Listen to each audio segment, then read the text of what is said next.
સુરતના ડભોલી વિસ્તારમાં તાપી નદીના પાળા ઉપર આવેલા માલધારીઓના તબેલાઓ ઉપર મહાનગરપાલિકાએ ડિમોલિશનની કાર્યવાહી હાથ ધરી હતી. ભારે પોલીસ અને માર્શલ બંદોબસ્ત વચ્ચે શરૂ થયેલી આ કાર્યવાહી સામે માલધારીઓએ ગંભીર આક્ષેપો પણ કર્યા હતા. સુરત મહાનગરપાલિકા દ્વારા ડભોલી તાપી નદીના પાળા પાસે આવેલી પાલિકાની જમીન ઉપર થયેલા દબાણો દૂર કરવા માટે આજે ડિમોલિશનની કાર્યવાહી હાથ ધરવામાં આવી હતી. માર્શલના ચુસ્ત બંદોબસ્ત વચ્ચે અધિકારીઓ જેસીબી અને અન્ય મશીનરી સાથે સ્થળ ઉપર પહોંચ્યા હતા અને તબેલાઓ દૂર કરવાની કામગીરી શરૂ કરી હતી. આ કાર્યવાહી દરમિયાન મોટી સંખ્યામાં માલધારીઓ સ્થળ ઉપર એકત્રિત થયા હતા.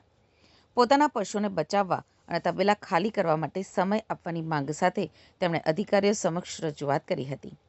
માલધારીઓએ આક્ષેપ કર્યો હતો કે તેઓને અગાઉ કોઈ લેખિત નોટિસ આપવામાં આવી નહોતી અને સીધી જ ડિમોલિશનની કાર્યવાહી શરૂ કરી દેવામાં આવી હતી.